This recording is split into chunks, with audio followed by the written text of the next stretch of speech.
All right, somebody give me a topic. Halloween. Halloween? Yeah. What are you thinking? Why Tampa sucks. Oh no, I've done that for another class. So we'll do Halloween.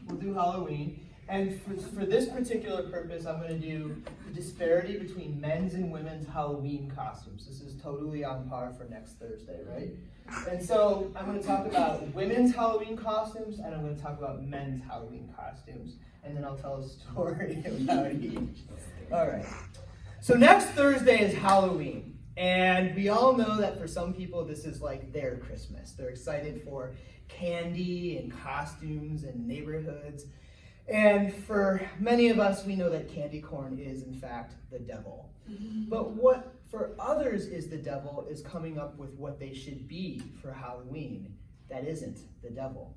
So today, as someone who's an avid Halloween enjoyer, I'd like to talk about the disparity between men's and women's Halloween costumes and why some of us fall into that age-old trap and we end up at a party as a sexy kitten. So let me first talk a little bit about women's Halloween costumes. Somewhere along the line in the last 10 years, this has spiraled out of control. We used to dress up as ghosts or pumpkins or Tinkerbell, but now it's sexy ghosts, sexy pumpkin, and sexy Tinkerbell. You need not look any further than the hit movie Mean Girls, when Lindsay Lohan shows up as the devil and everybody else was dressed like a sexy kitten.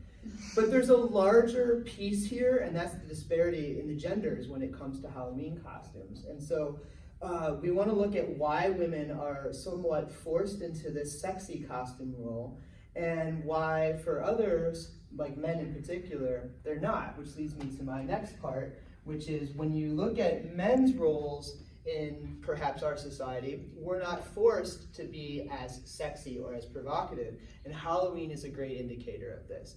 When it comes to what we men wear on Halloween, it's firefighter, policeman, pilot, and then there's my friends. So sometimes you end up at a party with a sexy fireman, a sexy police officer, or a sexy pilot, and basically we all look like a sorry group of the village people. So, but it does offer the idea when it comes to the disparity between men and women, why is it that it's fully acceptable for the women or forced upon the women to look good and to be sexy and for men to not be the same? So that's a larger question that we have to answer on our own next Thursday because Halloween is upon us. And so as Jordan, you go trick-or-treating for your candy corn, or Hannah, you're out there looking for the Reese's peanut butter cups without the razor blade inside of them. I ask you, what are you dressed as? Is it a sexy pilot or a sexy kitten? And for someone like me who likes Halloween, I'll be out there doing my sociology project, figuring out why it is our society forces us into these particular buckets. Boom! Thank you.